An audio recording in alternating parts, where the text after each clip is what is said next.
কিছু মানুষ পুরোপুরি এখনো মানুষে রূপান্তরিত হয়, অর্ধেক মানুষ রয়ে গেছে। না একটা মানুষ এত খেতে পারে, এক প্লেট বিরিয়ানি, এক plate chowmein, egg roll, chicken lollipop, chicken kebab, chicken domestic, chicken tikka, আবার তারপরে গলায় আঙুল দিয়ে বমি করে আবার খাচ্ছে গরম রসগোল্লা 10 পিস, 5 রকমের সন্দেশ, আইসক্রিম, পান্তুয়া, 1 গ্লাস লস্যি, আবার শেষে কোল্ড ড্রিঙ্কস। না একটা মানুষ এত খেতে পারে? হ্যাঁ খেতে পারে, যখন তার বাপের আবার সেকেন্ড বিয়ে হয়, সেই বিয়েতে সে খেতে পারে, অথবা কারো বার্থডেতে সে খেতে পারে। বার্থডেটা আমারই ছিল, সারা হারামিরা মদ খুলে খেয়েছে। ফল তোমরা কখন খাও? ফল খাওয়ার একটা নির্দিষ্ট সময় আছে তো, খাবার পর আমরা ফল খাই। তো আমি হোস্টেলে থাকি, সপ্তাহে একদিন বাড়ি আসি, তারপরে আমি আবার যাই, ঠিক আছে।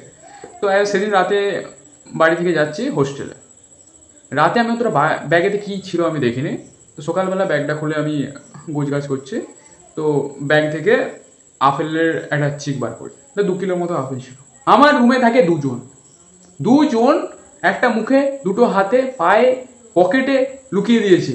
সকালবেলায় বাসি মুখে তারা আপেল খাচ্ছে, বলে সকাল থেকে প্রোটিন আমাদের শরীরে ঢোকাতে হবে, তবেই আসল প্রোটিন জোগাবে শরীরে। খাওয়ার পরে তো বৃদ্ধরা নাকি খায় ফল,